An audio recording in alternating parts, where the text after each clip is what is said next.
কংগ্ৰেছৰ মানুহবিলাকে কিয় অৰুণোদয় লৈ আছে?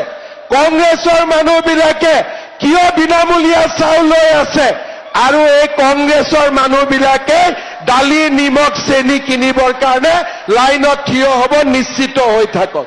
তাৰ মানে কংগ্ৰেছে লৈ থাকিব লাগে, আমি বিজেপি খিনিয়ে ল'ব নালাগে। কংগ্ৰেছৰ কথাটো হ'ল সেইটো। কিন্তু আমি কংগ্ৰেছকো দিছো, বিজেপিকো দিছো। আমি দুখীয়া আৰু ধনীৰ পাৰ্থক্য আমি বিচাৰ কৰা নাই। এজনে ক'লে যে মিঠাতেল দিব নালাগে, তেতিয়া মই ক'লো সৰুতেতো মোৰ জ্বৰ হলে মায়েতো মিঠাতেল গৰম কৰিয়ে ভৰি তলত মালিচ কৰিছিলে। কৰে নে নাই আপোনালোকে? কৰে নে নাই?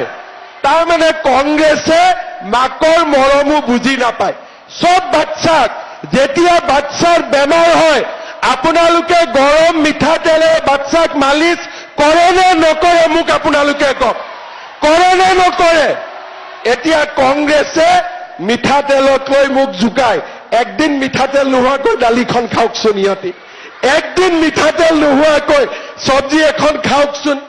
তাৰমানে মই এইটোৱে বুজিলো যে এই কংগ্ৰেছৰ মানুহবিলাকক তেওঁলোকৰ মাকে সৰুতে চিনি পাইছিল যে ই আগত গৈ কংগ্ৰেছে হ'ব, সেইকাৰণে তাৰ জ্বৰ উঠিলেও তাক তেলেদি কেতিয়াও মালিচ নকৰিছিলে।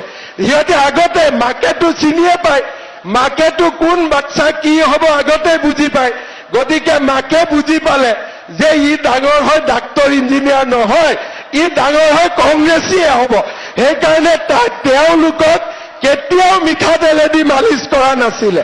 কিন্তু মই বুজি পাওঁ মিঠাতেলে হ'ল আটাইতকৈ মাক আৰু পুতেকৰ মাজত মমতাৰ আটাইতকৈ ডাঙৰ প্ৰতীকে হ'ল মিঠাতেল।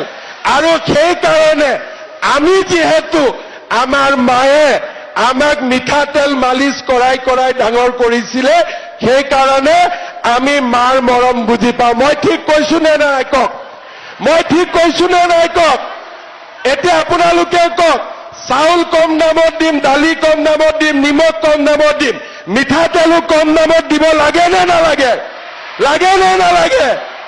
কংগ্ৰেছী বিলাকক দেখিলে অলপ ডাঙৰ কৰি কব, ঠিক আছে? ইহঁতক দেখিলে অলপ ডাঙৰ কৰি কব, ইহঁতৰ চুইচ বিলাকত নটটো লুজ হৈ আছে, অলপ টাইট কৰিব লাগে।